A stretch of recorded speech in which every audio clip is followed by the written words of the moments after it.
B2B Sales Podcast.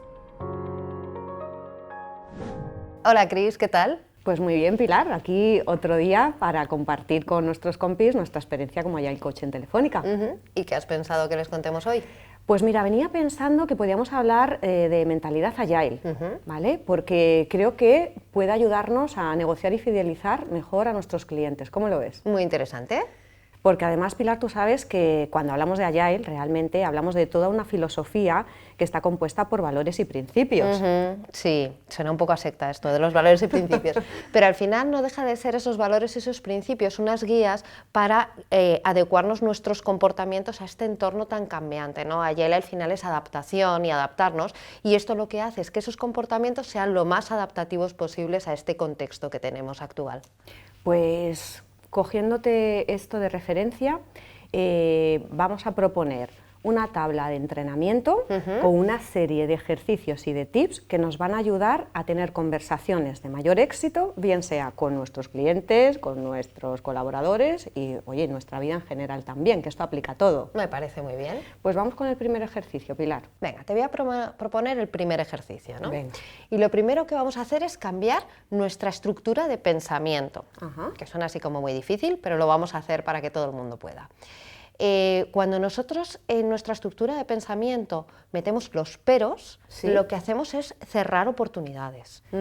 Y sin embargo, cuando metemos los ISIs, abrimos oportunidades y damos solución a los problemas que nos puedan plantear en cualquiera de estos ámbitos que hemos comentado, ¿vale? Vale. Entonces, te voy a proponer que practiquemos tú y yo para que esto se entienda un poco mejor, Vale. esto de la mentalidad posibilista, ¿no? Que es lo que queremos que se empiece a tener en la cabeza, ¿vale? Pues a ver cómo lo hacemos. Vale.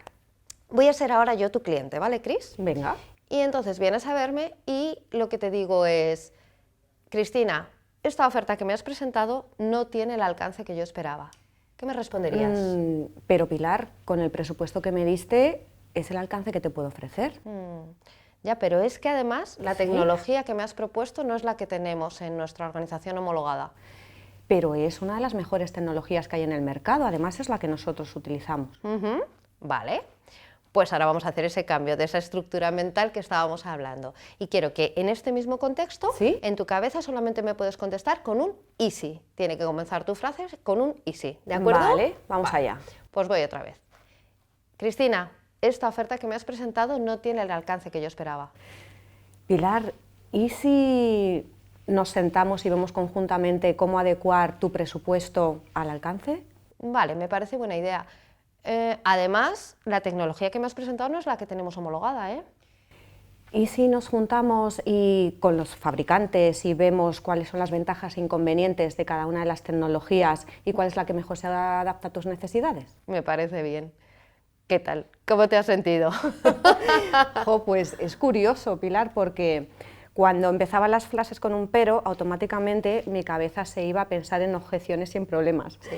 Y cuando empezaban las frases con un y sí, se iba a la búsqueda de soluciones. Es como un poco inconsciente, ¿no? Pero sucede, ¿no? Efectivamente. Esto es eso que decimos muchas veces, que el lenguaje crea realidades, y es muy importante cómo nos comuniquemos y que entrenemos esto para utilizar ese easy. Los peros no salen de manera automática, ¿Sí? Los easys nos cuesta mucho sacarlos, así que hay que entrenarlo. Qué bien, o sea, llevarlo un poquito a la conciencia, Totalmente. ¿no? Pues oye, me ha gustado mucho este ejercicio y te voy a proponer yo otra situación. Venga. Seguro que te ha pasado en algunas conversaciones que tienes, cuando te presentan una objeción, sobre todo si es un cliente, te sientes un poco en la necesidad de dar una respuesta automática y bastante rápida, aunque a veces la respuesta pues, no sea del todo acertada, ¿no? ¿Te ha pasado esto alguna vez? Bueno, casi siempre, hasta en casa me pasa. Pues mira, te voy a hacer una propuesta, ¿vale? ¿Sí? Y también es otro ejercicio mental. Ante una objeción que te encuentres en una conversación, en vez de responder en automático, para un momento, tómate un respiro y en vez de hacer una respuesta rápida, piensa en posibles preguntas, aprovecha el momento para indagar en la posible necesidad. Detrás de una objeción siempre hay una necesidad. Vale. Así que ahora vamos a poner otro contexto. Vale. Del mismo modo, yo soy un cliente y te he llamado pues, para hablar de un proyecto y de la implantación, ¿vale? De cómo está yendo. Sí. Así que bueno, Pilar, no me está gustando demasiado cómo se está implantando este proyecto. ¿Qué me dirías así, en automático? Bueno, no estamos teniendo las respuestas que esperábamos, es verdad, pero no te preocupes, ahora vuelvo a la oficina, lo solucionamos y le damos la vuelta que sea necesaria. Vaya marrón, Pilar. Sí. Vaya marrón que te acabas de llevar, te veo volviendo a la oficina y buscando respuestas por todas partes. Sí. Vale, pues vamos a darle la vuelta a esto. ¿Vale? Y ahora, recuerda, en vez de dar respuesta en automático, para un poquito y aprovecha para indagar en la objeción y en la necesidad. ¿Vale? Vale. Oye, Pilar, no me está gustando nada cómo se está ejecutando la provisión de este servicio.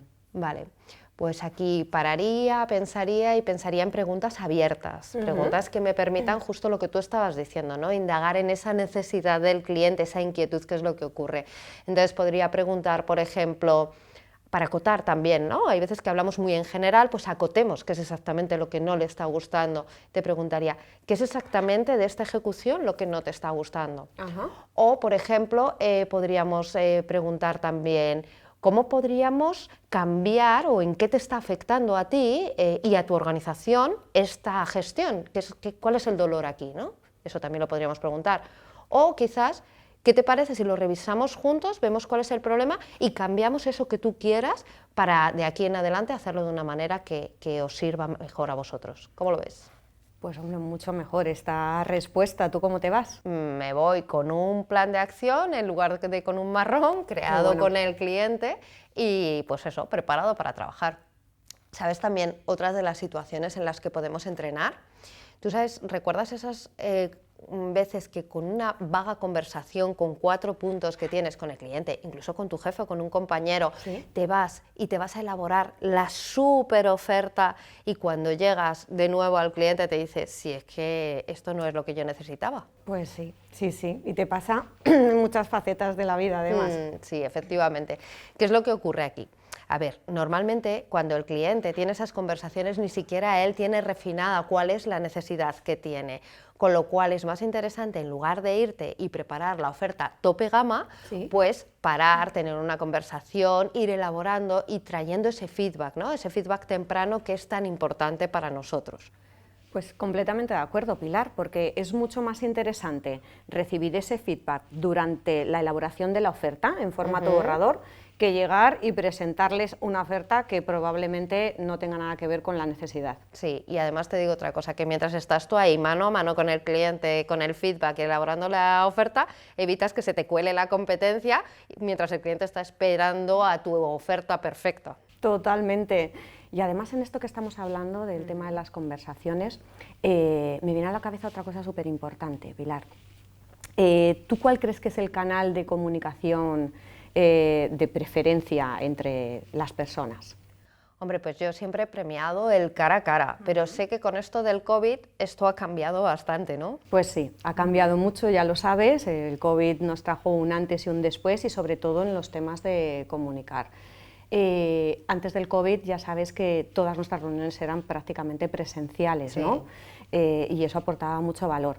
Con el COVID tenemos unas ventajas también, que nos han traído herramientas colaborativas muy potentes, sabes que nosotros aquí en Telefónica utilizamos el Teams, y tenemos la posibilidad de seguir manteniendo esa conversación cara a cara con el cliente, aunque sea a través de una pantalla.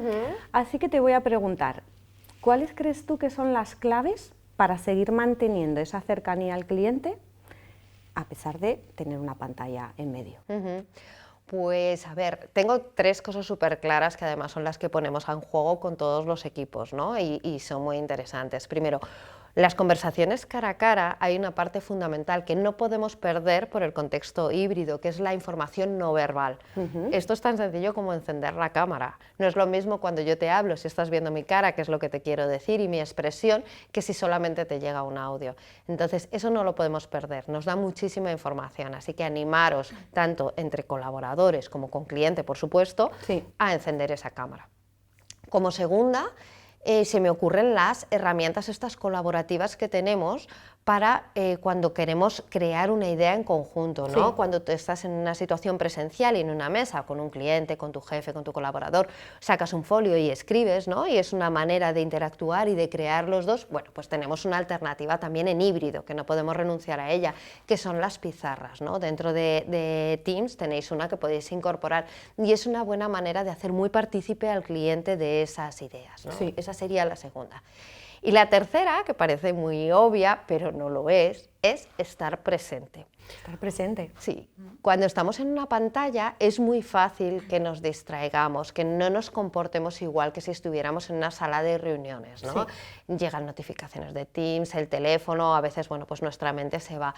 Bueno, pues hagamos por estar exactamente igual que si estuviéramos en una sala, tengamos nuestra cámara encendida, desactivemos las notificaciones y hagamos esa escucha activa, ¿no? De esta manera que conseguiremos que nuestro cliente nos siga sintiendo igual de cerca que si estuviéramos en la sala. Pues tienes razón, además me estoy acordando, o sea, imagínate que hicieras delante de un cliente en presencial lo mismo que haces a veces detrás de la cámara. Iba a quedar raro. Iba a quedar raro, sí. Pues Pilar, hemos hablado de conversaciones cara a cara, de colaborar, de feedback temprano, de adaptarnos al contexto. Totalmente. A mí, a todo esto, ¿a ti a qué te suena? A mí me suena a agilidad total. A mí también. Ujú. Pues muchas gracias por escucharnos, esperamos que podáis poner en marcha alguno de estos tips y bueno, pues nos vemos próximamente. Muchas gracias. Hasta luego. B2B Sales Podcast.